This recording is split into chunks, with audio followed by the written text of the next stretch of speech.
السلام عليكم. الحمد لله كفى وسلام على عباده الذين اصطفى. أما بعد، أعوذ بالله من الشيطان الرجيم. بسم الله الرحمن الرحيم. ألهاكم التكاثر حتى زرتم المقابر كلا سوف تعلمون ثم كلا سوف تعلمون كلا لو تعلمون علم اليقين لترون الجحيم ثم لترونها عين اليقين ثم لتسألن يومئذ عن النعيم. صدق الله العظيم.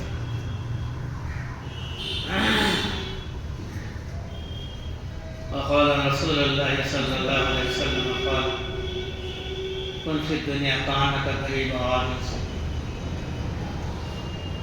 أو كما قال عليه الصلاة والسلام.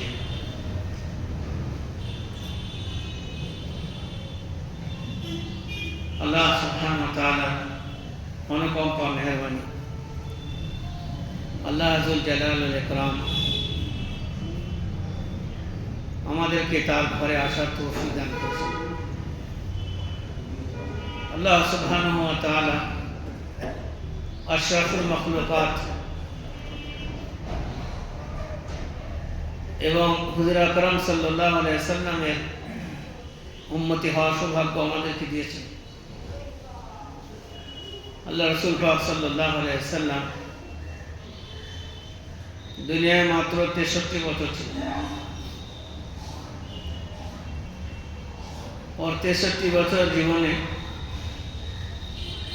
যে কাজগুলো করে গিয়েছিলেন সমস্ত কাজ একটা মুজিজা বলা যায়। তার জীবন পুরোটা মুজিজা বলা যায়। কোরআনে কারীম 40 বছর বয়সে অবতীর্ণ হতে শুরু হয়েছে। 63 বছরে যাকে কোরআন পুরো হয়ে গেছে, 23 বছরে কোরআন অবতীর্ণ পুরো তার পৌঁছানো আল্লাহ রাসূল পাক সাল্লাল্লাহু আলাইহি ওয়াসাল্লাম আমল করে আমানত হিসাবে পৌঁছে দেওয়ার সেরকমভাবে দায়িত্ব সারা পৃথিবীতে আল্লাহ রাসূল পাক সাল্লাল্লাহু আলাইহি ওয়াসাল্লাম সুব্যবস্থা করে দুনিয়া থেকে বিদায় নিয়েছে। সাহাবায়ে কেরামদের আল্লাহ রাসূল পাক সাল্লাল্লাহু আলাইহি ওয়াসাল্লাম দায়িত্ব দিয়েছিলেন আর এই কথা বুঝিয়েছিলেন যে না আমরা মাল জমা করতে এসেছি, না আমরা মাল সংগ্রহের পিছনে লাগার জন্য এসেছি। আমরা যেখান থেকে এসেছি সেখানে চলে যাব। আমরা না এখানকার না এখানে থাকবো। আমাদের ধ্যান ধারণা, আমাদের চিন্তা ভাবনা, আমাদের চলাবলা সমস্ত কিছুতে একটা রং থাকবে, একটা ঢং থাকবে, একটা ছাপ থাকবে যে এখানে থাকার লোক নয়, এ পরদেশি মুসাফির। যেমন আমাদের এখানে কোনো একটা নতুন লোককে দেখলে আমরা জিজ্ঞাসা করি, ভাই কোথা বাড়ি থেকে এসেছেন? তার মধ্যে একটা ছাপ পাওয়া যায়, মুসাফিরাতের একটা ছাপ পাওয়া যায়, সেটা দিয়ে আমরা অনুমান করে থাকি। আর সে নিজেও জানে যে আমি মুসাফির।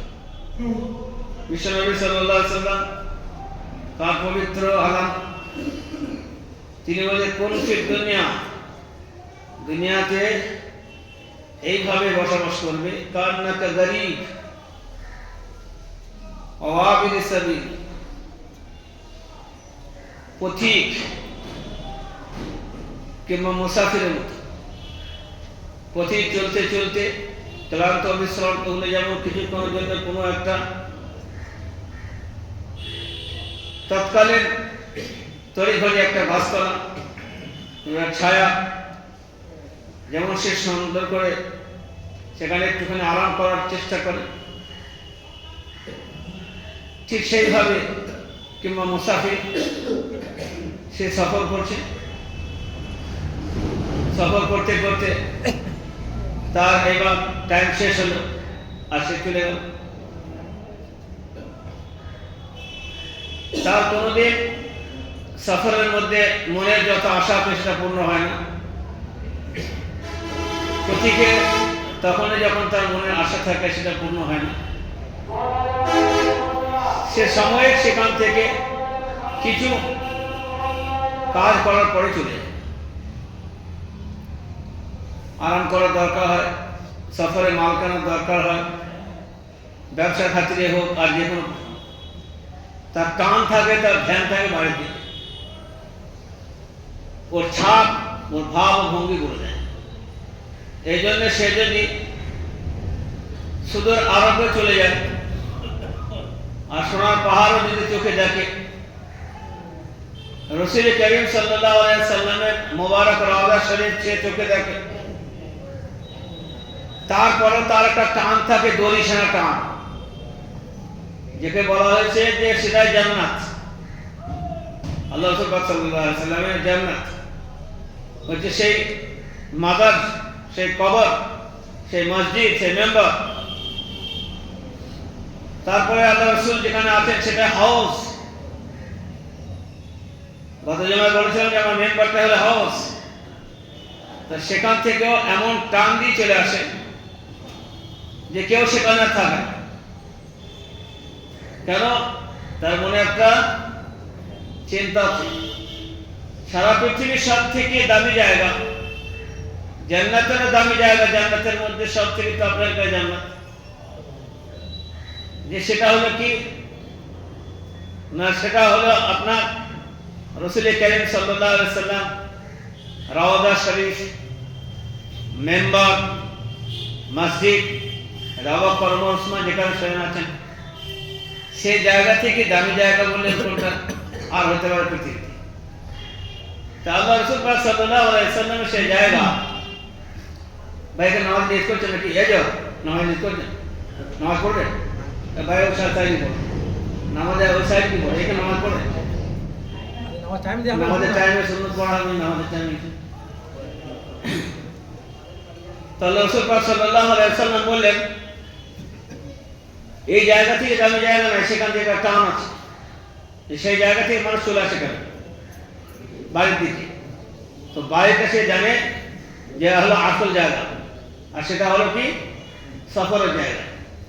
সেই কারণে পবিত্র ভূমি জান্নাতকে টুকরো রাসূল পাক সাল্লাল্লাহু আলাইহি ওয়াসাল্লামের কবরকে সালাম করার পর সেখান থেকে আর একদিন বেশি আর থাকতে ইচ্ছা যায় না। যদিও মন চায় যে আল্লাহ রাসূলের পবিত্র ভূমি এখানে, কিন্তু তারপরও তার একটা টান থাকে যে ওখান থেকে ছিঁড়ে চলে আসে। জান্নাতের টানে যদি সে জাহান্নামের দিকে চলে আসে, দুনিয়াটা নরকখানা বললে চলে, সেখানে চলে আসে। কেন? তার মনের মধ্যে একটা শুধু একটা অঙ্ক আছে, সেই অঙ্কটাকে বেচায়ন করে, সেটা হলো কি যে আমি সফরে আছি। সেটা হলো কি আমি সফরে আছি, মুসাফির, পথিক। মুসলমান যখন এইটা ভেবে নেবে যে আমি দুনিয়াতে এসেছি, কোন ফি দুনিয়া কান্নাকা গরীব, এটা মুসাফির খানা, পয়ন্তশালা, তাহলে তার মরণের সময় যাতনা হতে পারে না। সে পৃথিবীতে যতদিন বাঁচবে তার কোনো কষ্ট হবে না, পৃথিবীতে থাকতেও কষ্ট হবে না, পৃথিবী ছাড়ার সময়তেও কষ্ট হবে না। তার কারণ সে জেনেছে এটা ছাড়ারই জায়গা। যেমন মক্কা ছাড়তে কষ্ট হয় না, যে কাবা শরীফে এক রেকাত নামাজ পড়লে আপনার এই কুসুমগ্রাম বাজারে 1 লক্ষ রেকাত নামাজ পড়লে তার সমতুল্য রেকাতে হবে, স্বভাবে হবে না। সেখান থেকে ছেড়ে চলে আসে, মন খারাপ করে না, আরামে চলে আসে।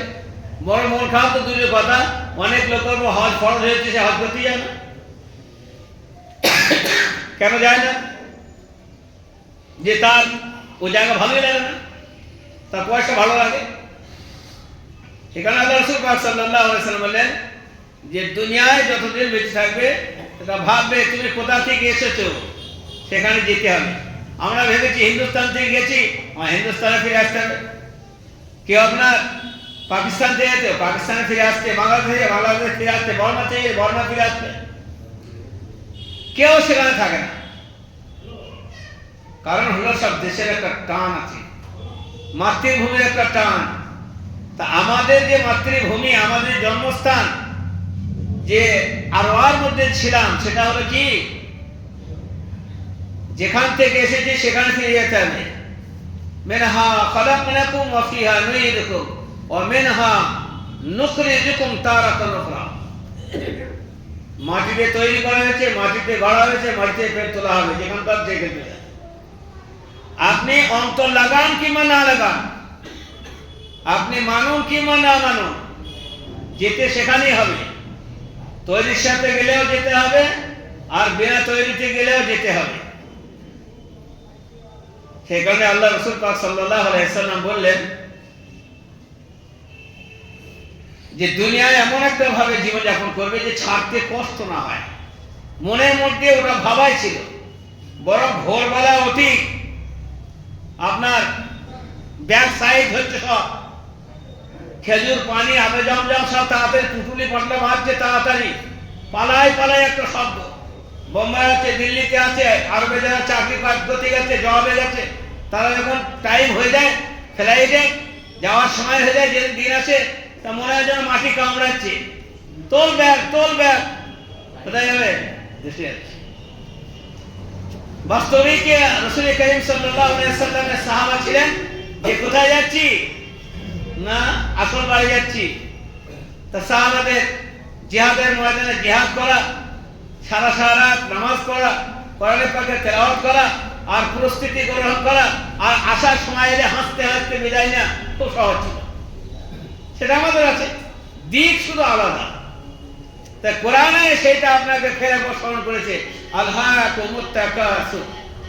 আমি যে সূরা পড়েছি সূরা তাকাসুর, আলহাকুমুত তাকাসুর, बर्बाद कर दिया, गाफिल कर दिया तुझे तेरे माल जमा करने के चक्कर में। माल जमा करार चक्कर, माल इनकम करार चक्कर, अल्हाकुमुत तकासुर, माल जमा करार चक्कर गाफिल कर दिया तुझको। অথচ এই মাল আল্লাহ রাসূল পাক সাল্লাল্লাহু আলাইহি ওয়াসাল্লাম বললেন, মাল জমা করার চক্র তোমাকে গাফিল করে দিয়েছে। কোথা থেকে? আখিরাত থেকে, কবর থেকে, হাসার থেকে, হদে কাউসার থেকে, মিজানের পাল্লা থেকে, নফসে নফসের আলম থেকে। এত কিছু বলার পরও আলহাকুমুত তাকাসুর, সে গাফিল হয়ে আছে। হাত্তা যুরতুমুল মাকাবির, তার গাফলত কাটবে কখন? হাত্তা যুরতুমুল মাকাবির, এ পর্যন্ত সে যতক্ষণ না কবরে পৌঁছাবে ততক্ষণ পর্যন্ত তার নেশা কাটবে না।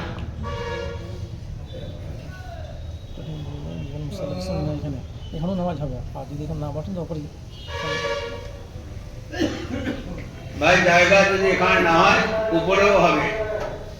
আজকে ধোয়া হয়েছে, এখনই কাজ চলবে ফের কাল থেকে, যার কারণে মুসাল্লা বিছানা হয়নি। যদি কেউ কষ্ট লাগে উপরেও যেতে পারেন, উপরে সব বিছানা আছে। এখানে বিছানো হয়নি, কাল থেকে ফের কাজ হবে, ফের নোংরা হয়ে যাবে, আর ফের অসুবিধা হবে, ফের তুলতে হবে। এইমাত্র পরিষ্কার পরিচ্ছন্ন করা হয়েছে। যাই হোক, আল্লাহ তাবারক ওয়া তাআলা বলেন যে বুঝা হবে কখন? হাত্তা যুরতুমুল মাকাবির, যখন কবরে ছেড়ে দেওয়া হবে তখন বুঝে আসবে। আল্লাহ রাসূল পাক সাল্লাল্লাহু আলাইহি ওয়াসাল্লাম বলবেন যে আল কাইসু মান দানা নাফসা ওয়া আমিলা লিমা বাদাল মাউত। বুদ্ধিমান মানুষকে কার মাল সাথে যায়, কার সম্পদ সাথে যায়, কার সন্তান সন্ততির সাথে যায়। যখন হাত্তা যুরতুমুল মাকাবির, যখন কবরে ছেড়ে যাবে, তা মাইয়াতে মনে মনে করে আমার তিনটি জিনিস সাথে, সব জিনিসই সাথে যায়। তো মাইয়াতের সঙ্গে তিনটি জিনিস যায়। একটা হলো কি, সেভাবে আমার মাল যাবে, আর আমার আওলাদ সন্তান সন্ততি যাবে, আর আমল যাবে। রাসূল পাক সাল্লাল্লাহু আলাইহি ওয়াসাল্লাম বললেন, তুই ভ্রান্ত ধারণার মধ্যে আছিস, মা তো আর তোর নয়। যে মাল মাল করে তুই মরেছিস, যে মাল মাল করে তুই কবরের সামনে চলে এসেছিস, ও মা তো তোর সাথে যাবে না। ও মা তোকে তালাক দিয়ে দিয়েছে। তুই যদি তালাক না দিস, তোর মা তোকে তালাক দিয়ে দিস, তোর মা ওখানেই পড়ে আছে। আর সন্তান সন্ততি তার গড়ে ঝিলতে তোর কবরে সে যাবে, তুই মরগা তোর কবরে। ও তোর কবরে যাবে না। कबर अपनी अपनी, खबर अपना अपना, अपनी कबर अपना खबर। तेरी कबर में कौन जाएगा? तेरी मौत आई तो मैं क्यों मरूं? माल तेरा हो तू ले जा, वो माल तो मेरा है। बाप का माल बेटा का, बेटा का माल उसका बेटा का। तू यहाँ नंगा पुंगा आया तो नंगा पुंगा चला जा, माल तेरा थोड़ी ना है। यदि गरु जबाई है तो वो खेते पाबे ना, যদি খানা হয় তো ও খেতে পাবে না, ও সাঙ্গ পাঙ্গ খাবে। কেউ বিনা বিসমিল্লাহ খাবে, কেউ বিসমিল্লাহ খাবে। হয়ে গেছে কত হাত্তা দূর তোমার মা খাবে। এইবার ওখানে ছটপটেন ধরেছে, যে ধান যেমন বাড়িতে দিলে খই যেমন ফোটে, ওই রকম ছটপটেন ধরেছে। হাত্তা দূর তোমার মা খাবে। तो अल्लाह ताला बोलते कल्ला सौफ तालमून, अभी पता चलेगा तुझे। बोला माल के पता था, টাইম নাই, বুঝলে টাইম নাই। এই সকাল থেকে সন্ধ্যে পর্যন্ত সে খাটছি, সেই বাড়ি পেয়ে নিয়ে যাচ্ছি। বাড়িটা হোক দিন আমার পড়ব, গাড়িটা হোক দিন আমার পড়ব। কত যুক্তির কথা, শীতটা যাক তবে নামাজ পড়বে। कल्ला सौफ तालमून, अभी कब्र में है ना, पता चलेगा तेरे। कुरान की बोलছে कल्ला सौफ तालमून। ও খুব জওয়ান, ওর এখন নেশা কাটেনি, ও এখন 1000 বছর বাঁচবে। ও জওয়ান হয়েছে, সাহাবা জওয়ান ছিল না। যারা নামাজ পড়ছে ওরা কেউ জওয়ান নাই, যারা দাঁড়িয়ে রেখেছে ওরা কেউ জওয়ান নাই। খালি আমরাই জওয়ান হয়ে দুনিয়া বুকে আসছি। খালি আমাদেরই ফুর্তি করতে মন যায়, খালি আমাদেরই দাদাগিরি করতে মন যায়, যেন মালিকুল মউত ওদের আলাদা আসবে, আমাদের আলাদা আসবে। কত গফলত। কোরআন বলছে কাল্লা সাউফা তা'লামুন, এখনই বুঝতে পারবি, আয় কবরে, বোঝাবো তোকে। তোকে তো ছেড়ে যেতেই হবে, কবরে ছেড়ে যায়। আর তার দূর তো বল মাকে হবে, আর কবরে ছেড়ে দিয়েছে। তা তুই কাঠি জামাইছিস? ফেরেশতা বলছে কাঠি জামাইছিস তুই? আয় এখানে বোঝ। সুম্মা কাল্লা সাউফা তা'লামুন, ফের তোকে বলছি, তোকে বোঝানো হবে। তুই হুঁশিয়ার, তো 14 গুণ হুঁশিয়ার হয়। সব কবরে ভোট দিয়েছি, তোকেও ভরবো। কিয়ামতে একটা মানুষ বাঁচবে না যে সব বাইকে টেনে ভরবো কবরে, তারপরে হিসাব হবে। কাল্লা লাউ তা'লামুন ইলমাল ইয়াকিন। আর তোর এখন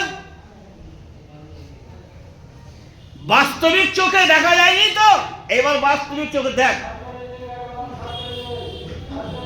কাল্লা লাউ তা'লামুন ইলমাল ইয়াকিন, এবারে ইয়াকিনের চোখে দেখ, নিজ চোখে দেখ। কবরের আযাব কাকে বলে, অজগর সাপ কাকে বলে, একদিকের মাটি অপর দিকে ঢোকে, পাঁজরকে কিভাবে এমন করে দেয়, সব এইবার দেখ। এতদিন বলা হয়েছিল রসুলের হাদিসের দ্বারায়, কোরআনের আয়াতের দ্বারায়। এইবার হাদিস আর আয়াত আর আসবে না তোর কাছে, এইবার তার ফল আসবে। দেখ এসেছে কবরের সাপ। কাল্লা লাউ তা'লামুন ইলমাল ইয়াকিন, ইয়াকিন আছে। তা তখন বলছে হায় ইয়াকি, চিৎকার।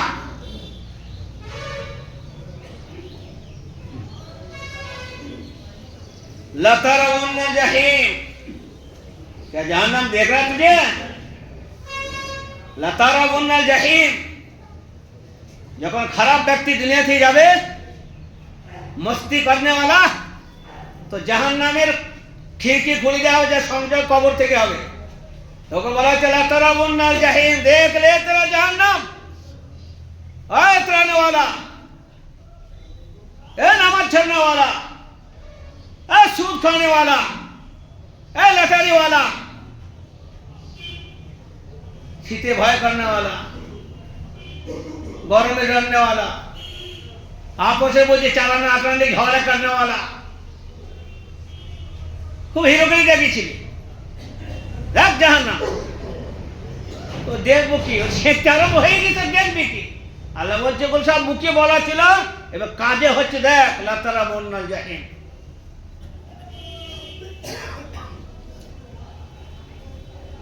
সুম্মা লাতুসআলুন্না ইয়াওমাইযিন আনিন নাঈম। এখন তো শেখা হচ্ছে, এরপরে এই শেখকে তোর পরিত্রাণ পাবে না, এখান থেকেও তোকে তোলা হবে। এটা ছোট জাহান্নাম, বড় জাহান্নামে ফের তোলা হবে তোকে।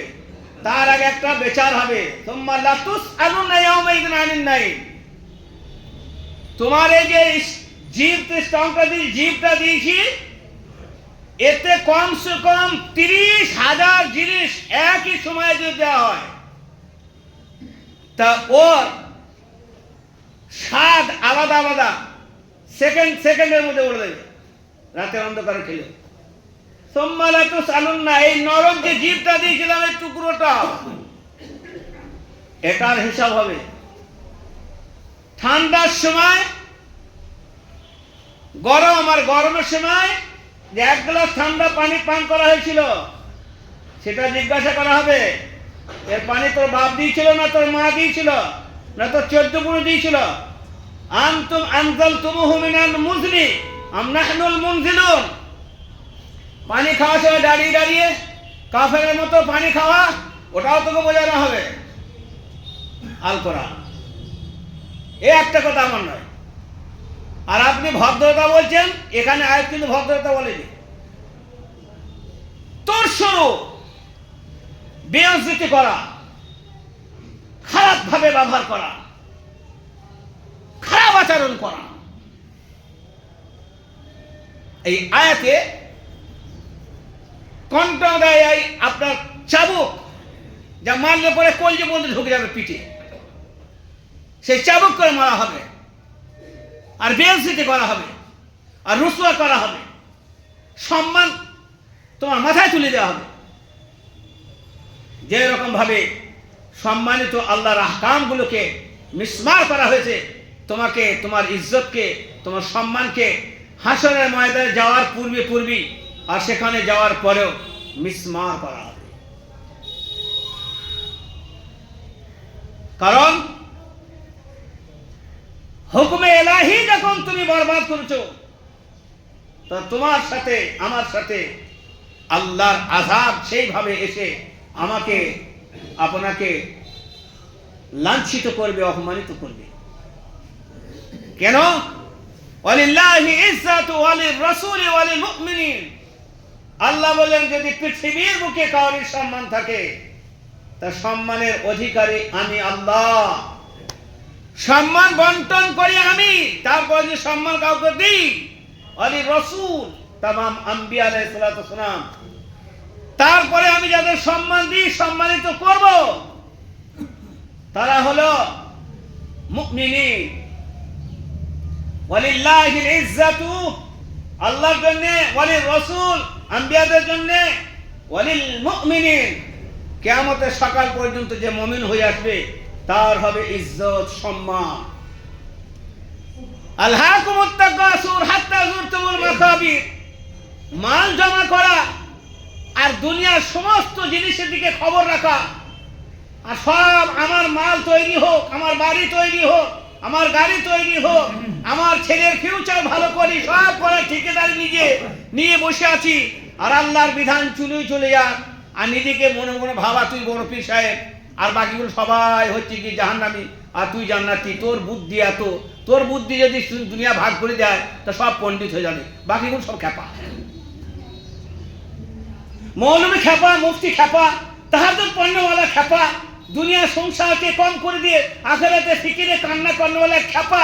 আর চালাক তুমি, যে তোমার ধন আর সম্পদের মায়ালা আর মাথা আর ব্রেন আর বুদ্ধি আর দুনিয়ার জন্য সব কিছু ত্যাগ তিতিক্ষা, আখিরাতে কিছু ভাবনা নাই, তুমি বড় বাপের ছেলে, তুমি বুদ্ধিমান, আর সবাই বাকি খ্যাপা। তুমিই চালাক আর বাকি সবাই খ্যাপা। আল্লাহ রাসূল পাক সাল্লাল্লাহু আলাইহি ওয়াসাল্লাম সেটা চালাক। আল্লাহ সুবহানাহু ওয়া তাআলা বলেছেন, পৃথিবীতে কাউকে তৈরি করে দিই। ফাতিমা জাহরা 3 দিন খায়নি, কাঁদছিলেন।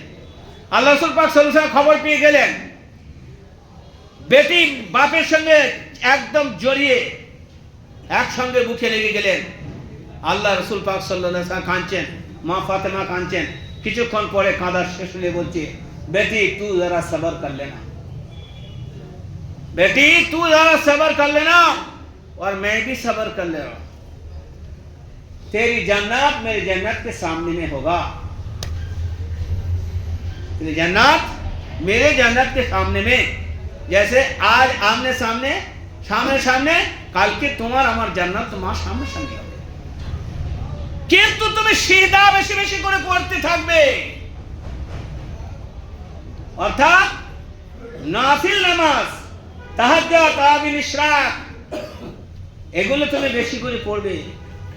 এর দ্বারা আল্লাহ নৈকট্য লাভ হবে, আর তুমি আমার সহজেই কাছে থাকবে। চিরদিন জান্নাত আমার সামনে তুমি থাকবে আমার বেটি হয়ে। সেদিন তুমি হবে জান্নাতি মেয়েদের সর্দারানী। তোমার বাপ হযরত মুহাম্মদ সাল্লাল্লাহু আলাইহি ওয়াসাল্লাম হবে সমস্ত মানুষ নয়, সারা পৃথিবীর আম্বিয়া আল্লাহর পরে সেখানকার সর্দার, মাকামে মাহমুদের মালিক।